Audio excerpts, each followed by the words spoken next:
jangeen jëf ci ànd bi ak ñun ITV waxtu xabaaru marax yi jot na li gën a fës ci xabaar yi bokk na ca ni élection tabbum pencu ndaw réew mi na gën a démb askan waa ngi boo xamante ci mbañ gàcce yi waaye fi mu toll nañ ci kontem carte gi moo tax xëccoo bi tax na Yewwi Askan Wi barab yu bari ci biir réew mi ma nga fay raw Benno Bokk Yaakaar ma ngay bañ lu dañu si ñëw ci biir xabaar yi li ko tàmbalee Rufisque Mbao ak la ko wër jàpp Ndar ak Ziguinchor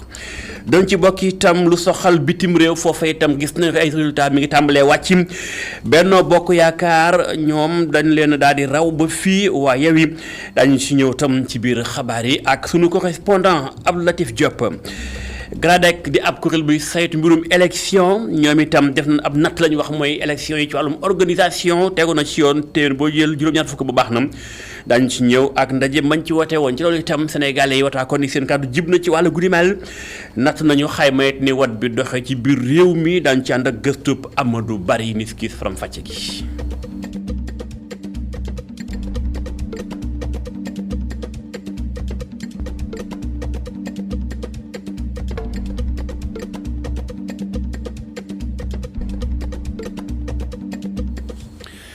gërëm leen cànd bi ak ñun ITV xabaaru marax yi ñu koy tàmbalee ci lu jëm ci mbirum élection tabbum pencu ndaw réew mi résultat yaa ngi tàmbalee waddani ndànk-ndànk ci ay département yu bari ci biir réew mi na ko tàmbalee fi gën a jege bokk na ca Géejawaay ak li ko wër foofee jàppale ni intercoalition bii di Wallu ak Yewwi ñoo àndandoo ca barab itam gis nañ ni lu ci bari ci ay toogu ñoo ko daal di jël lu di mel tax béttut yenn observateurs yi xeltukat yi ak seetlukat yi jàpp na ni lu di mel moom ndam la loo xam te ne bi opposition bi dañ koy yàlloo ñu xuus ànd ak faram fàcceeg bu doon njàcc. intercoalition Yewwi Wallu moom moo gagné ci département bu Guédiawaye ñoom opposition bi jàpp ne defetu Benno Bokk Yaakaar bi ci département bu Guédiawaye signal bu fort la. tendance yi kenn mënatu ko téye ils ont perdu sur toute la ligne l'intercoalition a laminé dóor nañ leen fépp léegi la tubaab bi ne coalition maanaam majorité bi Yewwi ak Wallu ñoo ko yor li ñu naan cohabitation c'est inévitable assemblée bi ñun ñoo ko gagné ñun ñoo ko yor lii mooy signal fort maanaam lii mooy wane ni ki premier tour la pour présidentiel yi nañu continuer seen tappale yi ñun jóg nañu temm ànd ak askan wi pour dire non te fi mu ne nii Macky Sall bu dee am na ay mbokk bu dee am na ko mën a waxal dina ko ne lemal say kàkkati ñibbi. surprise la et dafa extraordinaire parce que ay remplaçants ñoo duma ay titulaires loolu mooy exceptionnel bi donc li waroon dëgg mooy Macky Sall dafa woon démissionné war woon àggale mandat. donc actuellement loolu moo war a woon ni pour 2024 c'est fini pour Macky Sall parce que soo xoolee est-ce que dafa remonté waat te gis nga day gën a remonté wu en 2024. sinon gàcce lay doon ndax nañ ko def loo xam ne mosu ñu ko def benn président gagné nañ Abdoulaye Wade gagné nañ Abdou Diouf mais nag Macky Sall ni nga ko nar a gagné en 2024 dafa nar a metti su nekkee nekk na candidat. intercoalition Wallu Yewwi ñu ngi accuser ñu nekk ci nguur gi bëgg changer li sénégalais yi namm ba pare muy volonté sénégalais yi ci wàllu élection yi. ñoom ñu ngi wër rajo yeeg télé yi di wax parce que fi mu ne nii guerru communication moo xew maanaam bañ leen dumaa ba pare bañ leen gañee ba pare opinion bi maanaam askan wi la ñu bëgg téye di leen yàq seen xel di leen wax ni ki ñoom ñoo gañe munoo gañee ba pare ñu foqati ko sa loxo gis nga nit soo amee sa kalpe nga dugal ko sa poos dalay jaral sauvegarder nit ki lu ko jaral pour jël ko yow mi ko moom na la jaral jóg xeex xuloo pour nga téye ko. population bi jàpp ne victoire opposition boobu surprise la naam waaye lu ñu mérité la. ñaareel bi dañuy wax ne tamit ça a été une belle victoire éclatante vraiment ba pare nag qui a surpris plus d'un ñu ci bëri nag bett na leen ndax dañoo foone woon ne remontada bi day am mais malheureusement le verdict des urnes leneen la feeñal kon vraiment c'est une victoire méritée et au passage on félicite l'opposition qui a mérité sa victoire ñu ngi leen di féliciter di leen ñaanal yàlla nañ ko muurloo. victoire opposition bi ci département bu Guédiawaye doon na surprise ci ñenn ñi waaye ñu bari jàpp ne lii day gën a wane ne intercoalition Yewwi Wallu bi am na base bu dëgër ci département bi waaye it yenn leader Benno Bokk Yaakaar ñu ngi waaj a jeexal. jaajëf bu dal njàcc ca Guédiawaye dooju tàmbalal résultat yi nga xam moo tàmbale daanum foofee ci département bu diwaan bu di mel fekk na itam ay résultat wàcc na ca diwaanu ko Rufisque lu ko wër jàpp itam Sangalkam waaye dañu faa nemmeeku ay jafe-jafe ki nux yu nemmeeku lu ni mel tax na ba ki nga xam si rek moo di maire bu Sangalkam yëkkati na kàddoom kooke moo di Oumar Gueye moom la ñuy njëkkee Oumar Gueye ci boppam ndax ba noppee itam ki nga xam moo di Amady Dabo kàddoom jot naa jibe ji tuuba yi waaye Oumar Gueye boppam kàddoom jib na jëm ci élection yu leen doxee gis nañu daal am na song bu nu song ci ay barab yoo xam te ne bii permanence benn bokk yaakaar la waaye itam lenn ca maire yi bam Oumar Gueye ñaawlu ko la mu dénk Babacar Seck. nit du bëgg ba pare di jooy ñun dañoo kontaanoon di ñëw di fêter sunu victoire donc ñi ñu ñëw ba ci seen buntu permanence muy permanence Oumar Gueye ñu ñuy joor ay xeer ñooñu nañ jàpp ne ñoom ñoo yegg si maire bi te li koy firnde mooy on a des preuves ñi yegg si maire bi identifié nañ leen xam nañ leen te bu wax jox seen tur jotee jox ko à la gendarmerie nañ leen ko jox. xam nañ leen identifié nañ leen. maanaam da ngeen koy topp ci yoon. ah mais bien sûr li alalu askan wi la askan moo ko moom moo ñu ko dénk donc def nañ ce matin constat bi ak un huissier li ci yoon santaane lépp dinañ ko def incha allah. te bi ñuy ñëw Sangalkam man maa ngi ci oto maire mu ne ma waxal mbooloo mi ne nañ ma dimbali ba bu ñuy romb permanence Oumar Gueye même buñ ñu provoqué bu ñu répondre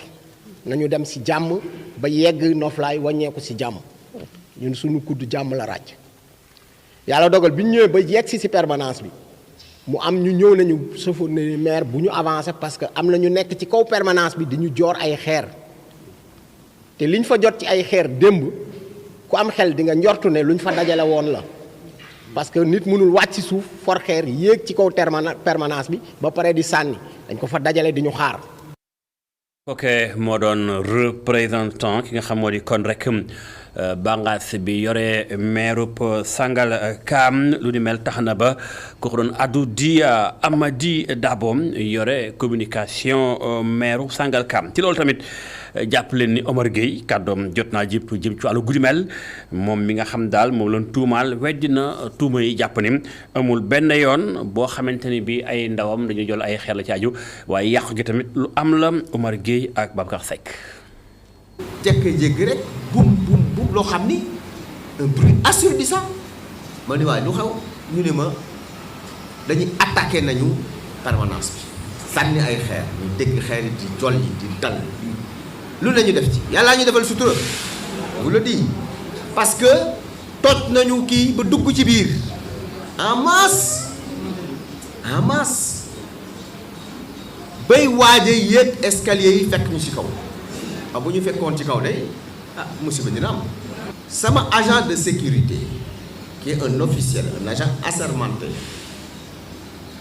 moo yor pistolet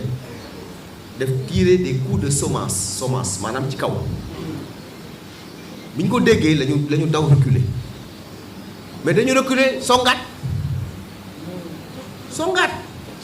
di sànni di toj gis ngeen ko je pense que la presse vous avez vu xeer yaa ngi nii ba léegi ci suuf et cetera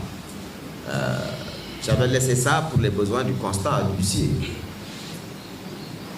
yow gañe nga ñañu gañe ña ngay toog di analyser seeni résultats nga fekk leen fa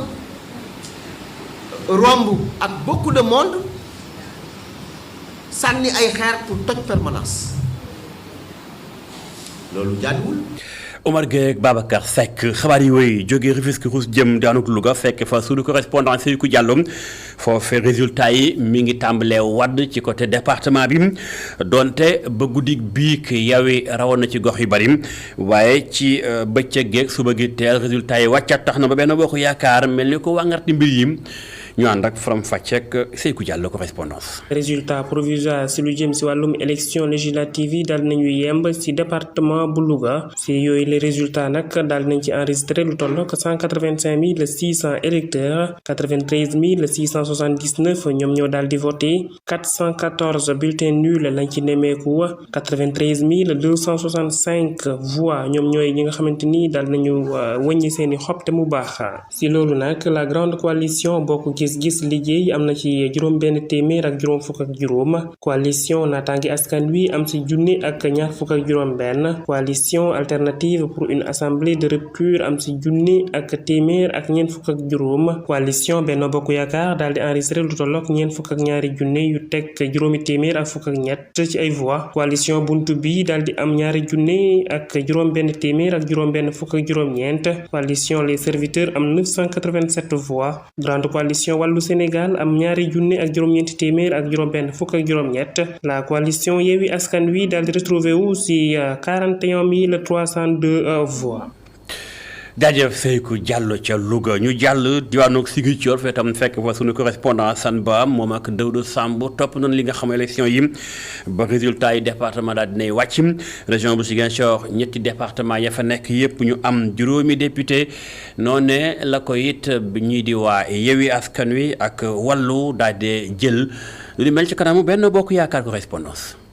résultat ñetti département yu région bu Ziguinchor nag léegi xam nañ leen buñ sukkandikoo ci commission départementale de recensement des votes Ziguinchor nombre d'électeurs yi ñu ngi toll ci 129 856 nombre de votants yi 58 341 nombre de bulletins nuls mooy xob yi nga xamante ne baaxul 213 la suffrage valablement exprimé 58 129 bokk gis-gis 372 naataange askan wi 313 Aar Sénégal 306 Benno Bokk Yaakaar 18 024 buntu bi 234 les serviteurs MPR 439 Wallu Sénégal 943 Yewwi Askan Wi 37 498 ca département bu Oussouye foofu nombre d'électeurs yi ñu ngi toll ci 32 267 ñi nga xamante ne wote nañ ñu ngi toll ci 13 219 bulletins yi nga xamante ne baaxul mooy 43 suffrage yi nga xamante ne valablement exprimé mooy xob yu baax yi 13 176 bokk gis-gis am 46 naataange askan wi am 58 Aar Sénégal am 30 Benno Bokk Yaakaar am 3705 buntu bi am 100 MPR les serviteurs am 54 Wallu Sénégal am 224 Yewwi Askan Wi am 8959 voix ci département bu Bignona nombre d'électeurs yi ñu ngi toll ci 134 310 ñi nga xamante ne wote nañ toll nañ ci 64 125 bulletins yi nga xamante ne baaxul ñu ngi toll ci 174 suffrage valablement exprimé ñu nekk 63 945 bokk gis-gis am 385 naataange askan wi am 272 Aar Sénégal am 313 Benno Bokk Yaakaar am 17 314 buntu bi am 189 les serviteurs MPR am 270 Wallu Sénégal am 718 Yewwi Askan Wi am 44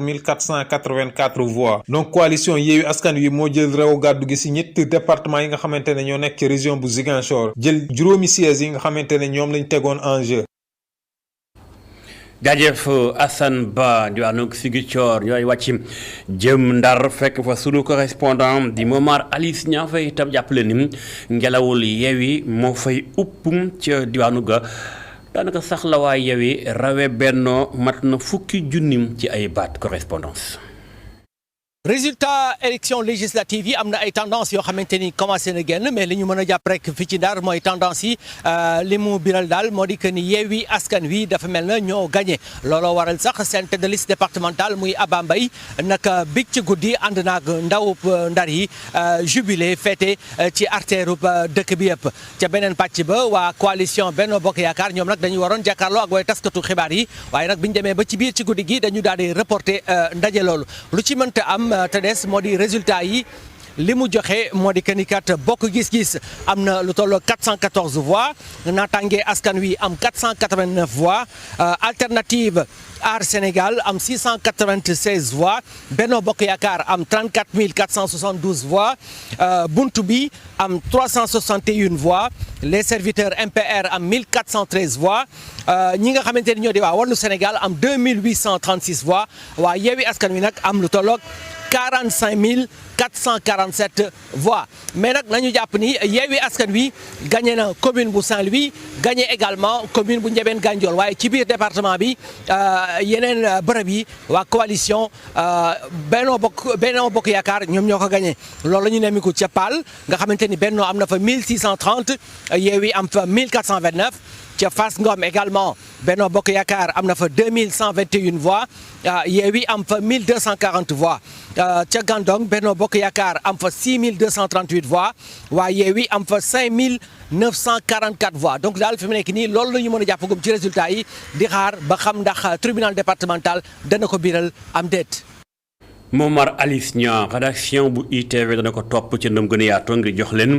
lépp luy résultat ba ca lu mujjantal la nga xam te ne bi bànqaas bi dénk lépp luy joxe ay résultats ci élection Sénégal moo ko war a becci ñu xool as lëf ca bitim réew foofa itam jàppale ni 15e région bi war a fal fukki député ak juróom dana ko tas juróom-ñett ci ay département lu mel Paris moom daanaka foofee moom suñu correspondant ñu xamal ni daanaka Yewwi Askan Wi dafa daal di xuuf pa mooy la fa nekkoon lépp da ko xaw a jël bu am solom ñu xuus ànd fa ak Abdou Latif Diapa. waa coalition Yewwi Askan Wi ñoom nag daanaka ñoo gàddu ndam li ci élection législative yi doon am fii ci Paris ci dimanche bi di 31 juillet même su fekkente ne am na ay villes yu mel ne Bordeaux Marseille wala Lyon yoo xam ne nii dara leeragu fa Sénégalais yi nga xam ne ñoo nekk ci capitale française ñoom daanaka ñoom ñëpp dañoo voté en majorité pour opposition bi liste bi nga xam ne Ousmane Sonko moom moo ko dirigé nag daanaka moom moo jiitu ci centre de vote yu bari yu nekk fii ci Paris ak même ci bureau de vote yëpp partenaire maire Ziguinchor yi nag tax na ñoom guddi gi yëpp dañ doon jubilé di wane seen mbégte ak seen kontante di yaakaar ne ñoom dinañ imposer kii di président Macky Sall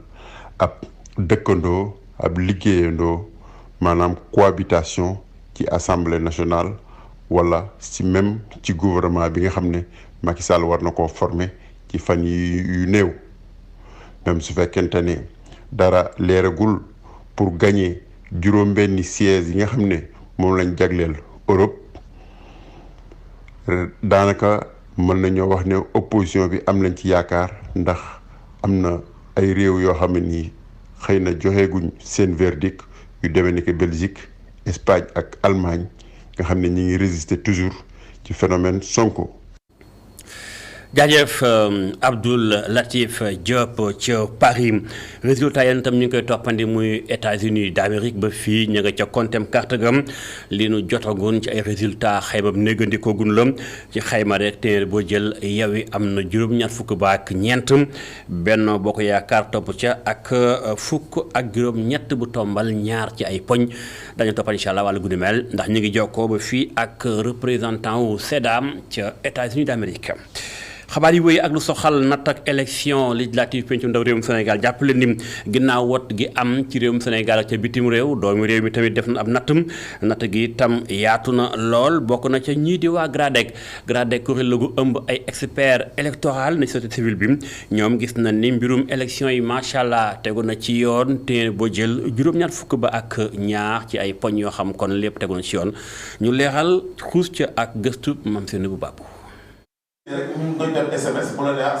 GRADEC di def bilan bi nga xamante ne gis na ko ci doxalinu élection yi nga xam ne moom moo amoon ci dibeer gi ñu génn lu tolloog juróom-ñaar fukk ak observateur ak lu tolloog fanweeri moniteur yoo xam ne ñoo ngi woon ci juróomi région nekk tamit ci lu ëpp 300 centres de vote bu ñu sukkandikoo ci seen secrétaire général di Ababacar Fall lépp jaar na yoon. xayma gis na kat élection bi wax dëgg yàlla quoi ay léewén jaar na yoon pour l'essentiel. ci li ñuy indil ci ay vraiment xëy na ay incident bariwul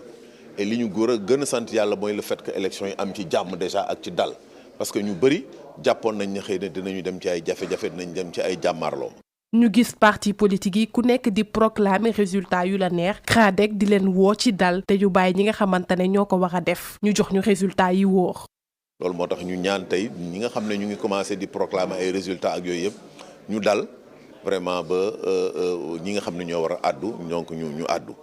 saytuwaat code électoral bi xoolaat tamit ana naka la ñuy séddalee carte électeur yi waaye tamit jéem a tàkkali carte d'identité ak carte d'électeur loolee la waa GRADEC di dénk nguur gi. li ci mel ni mbiru maanaam distribution carte d'électeur yi ñu seetaat ko.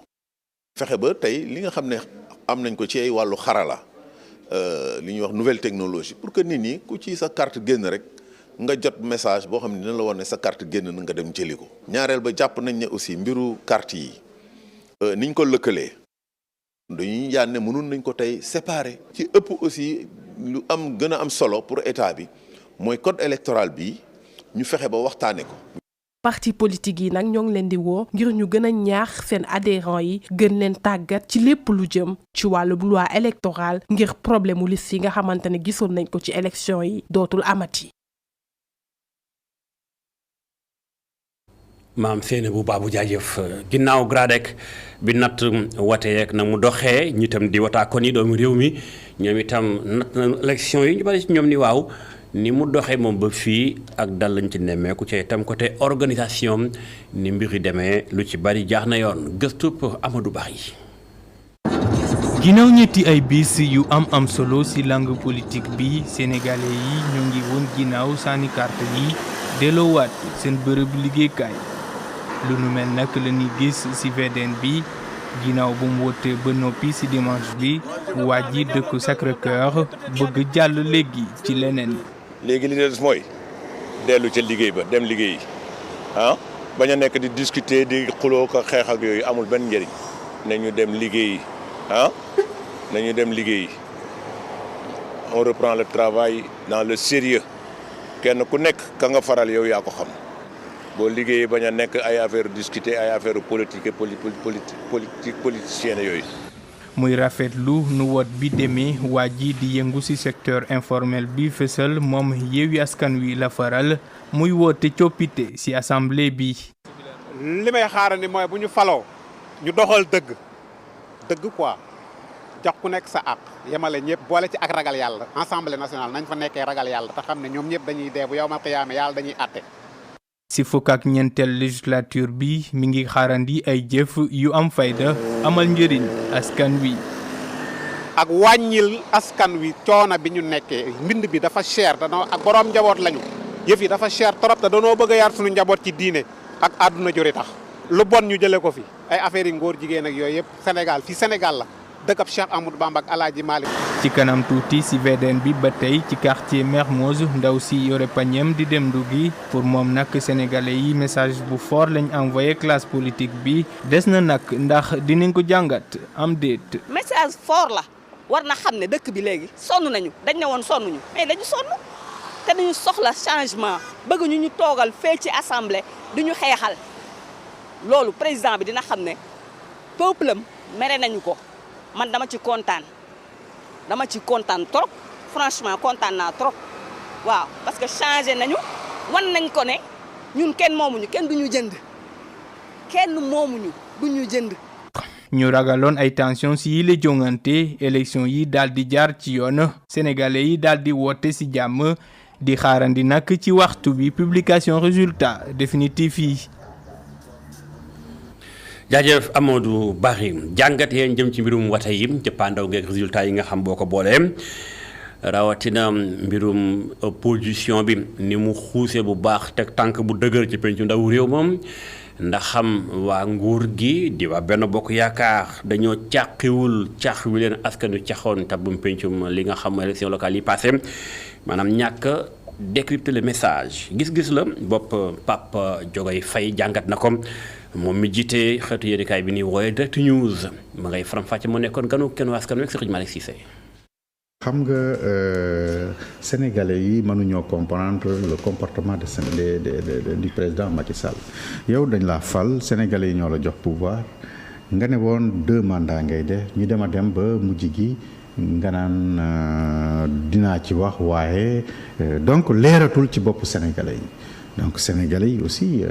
ay nit la ñu. Ils se sont dit waa kii bu ci waxulee c'est parce que dafa nar a dem ba pare autour de toi képp ku ne bëggul nga dem rek nga dàq ko donc après sénégalais yi ont sanctionné lourdement le comportement de Macky Sall. alors loolu mooy wane doole yow Yewwi Askan Wi. liy wane dooleem c'est la jeunesse. C'est la jeunesse, ils ont un candidat jeune, ils ont un candidat aussi boo xam ne bii ils parlent leur langage, ils ont le même comportement, ils vont dans le même sens, mais malheureusement Macky Sall autour de lui, c'est le troisième âge, c'est des retraités, c'est des gens aujourd'hui qui ne comprennent pas la jeunesse. et que Macky n'a rien fait pour aussi la promotion des jeunes. Donc loolu nekk na troisième mandat bi ak homosexualité bokk na aussi. waaw la yow doon campagne. waaw effectivement donc loolu ci la gars yi doon campagne homosexualité bi ak aussi troisième mandat bi donc loolu ñoom amuñu ci réponse donc ñu sanctionné. jaajëf El Hadj Malick Cissé ganam jaa ngeen jëf ci ànd bi ak ñun ITV lii moo tëj xabaaru marax yi sant leen gërëm leen ci ànd bi ak sunuy programme incha allah 19h45 xabaar ci français ak Adama Anouchka Ba ba ci kanam jaa ngeen jëf.